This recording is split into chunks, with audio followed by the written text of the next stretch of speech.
How's it going, guys? Welcome back to the channel, Pete's Carport. Once again, this is the 1994 Mercedes S500, aka Dr. Dre.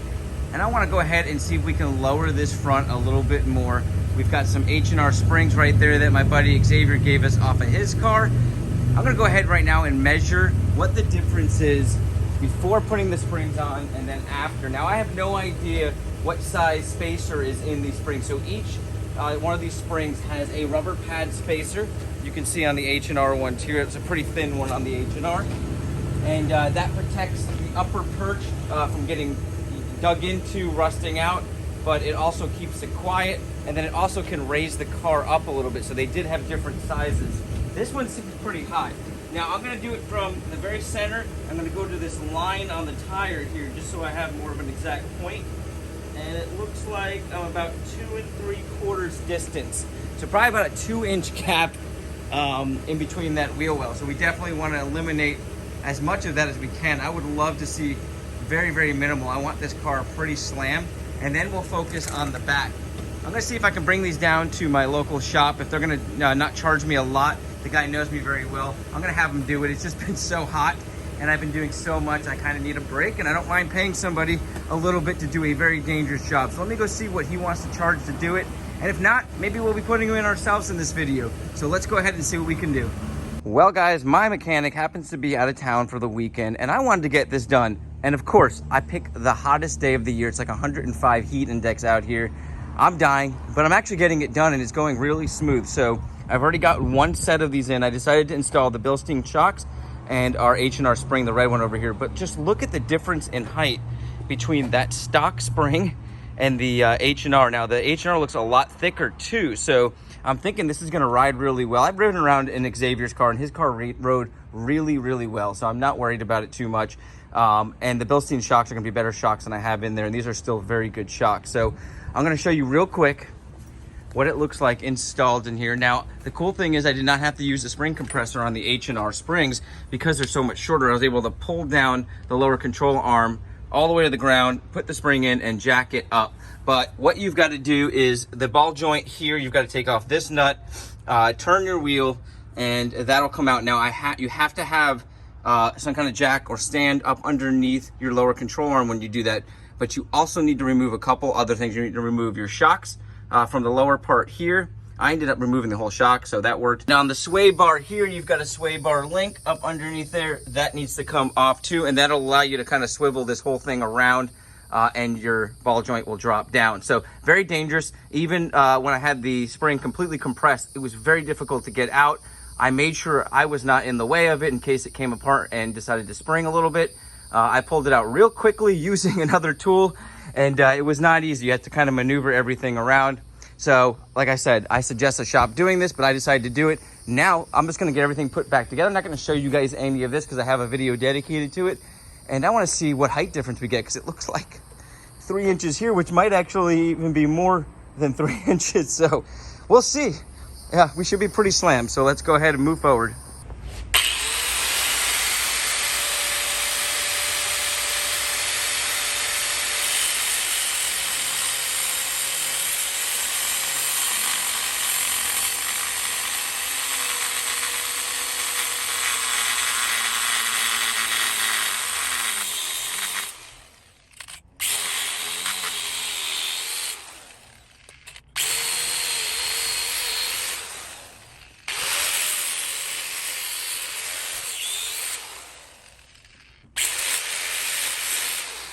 All right, guys, I went ahead and installed both sides. As you saw there, I cut one spring. This side is not cut, and I was just not happy with the height. Now I'm gonna grab a tape measure.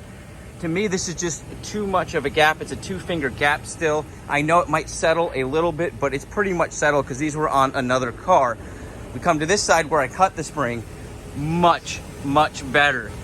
About a 1-finger gap. That is exactly what I wanted, and I'm happy even if it settles down just a little bit. So I'm gonna go ahead do a real quick measurement so you guys have an idea of the difference, and then we're going to go ahead and cut the other side and I'll show you guys what it looks like. Then we got to play around with the rear, but let's go ahead and do some measuring. Okay, guys, on the uncut side, we've got from there right around 1 3/4 inches pretty much 1 3/4 inches. So it definitely came down. I mean, you can tell just by looking at it that it came down. But let's go ahead and check the cut side, because I think that's going to be exactly where I want it to be. Well, guys, it's a real tight squeeze in here, but I got to do it over here. And man, we are low. It actually settled a little bit here. We're right around, wow, maybe 3/4 of an inch, guys. 1/2 inch, 3/4 of an inch. So huge difference over here. Now it's starting to actually tuck. But the back is much higher, because I know it's got these self-leveling shocks in the back, and we're going to adjust that down to kind of level this out. So I know this is going to probably settle a little bit and level out. It'll probably be right around this height once we adjust that back, the back side of it.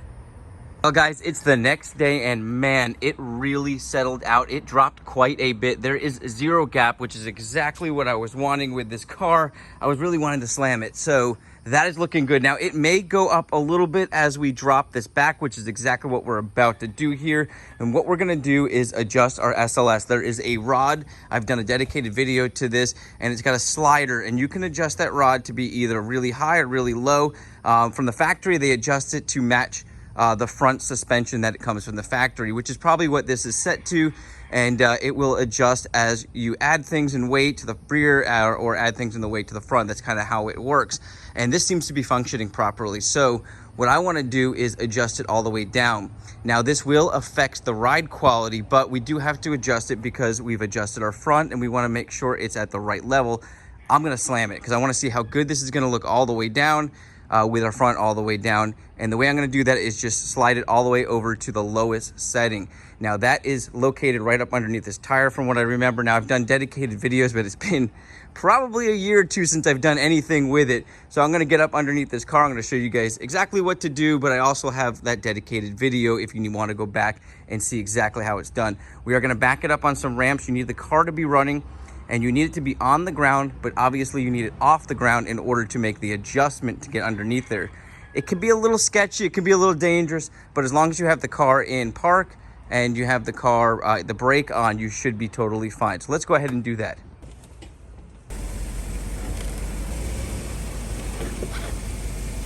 Okay, guys, I went ahead and put it in park, put the emergency brake on. I also put little wheel chocks in the front wheels. You just want to be as safe as possible. Made sure that the car was level on these ramps. That's another thing you want to make sure. The wheels are not hanging off the edges and everything looks to be safe. Then you're going to get up underneath the car, right up underneath here.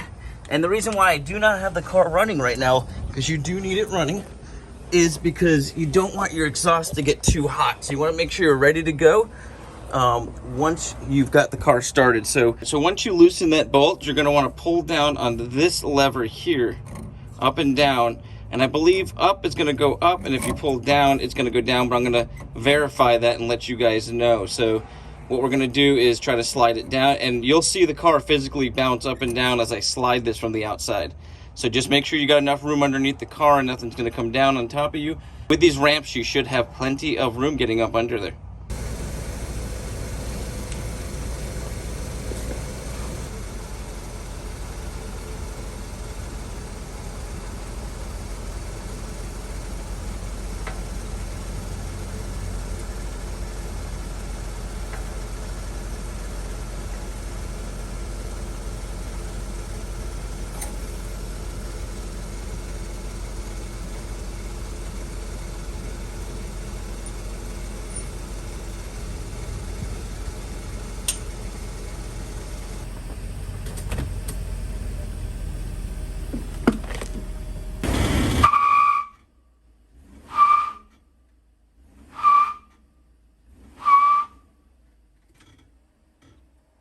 Well, guys, I went ahead and pulled her out front. If you saw, I kind of did a little bit of a burnout. That will allow everything to kind of settle down if you do a power brake. And it still hasn't fully settled down, but I've dealt with this before. The first time I lowered the rear end of my other car, it's kind of sat up high, and then the next day it went down. So I'm wondering if it's going to go down a little bit more. I did just drive it around, so I may have to play around with it. I may not have adjusted it all the way down, or I might need to go up and then back down. The other thing is it looked like it was a little low on fluid. I'm gonna go ahead and fill that up and drive it around a little bit. I'll update you guys, but the front is looking absolutely perfect in my opinion. No issues turning, because I'm sure somebody's gonna ask.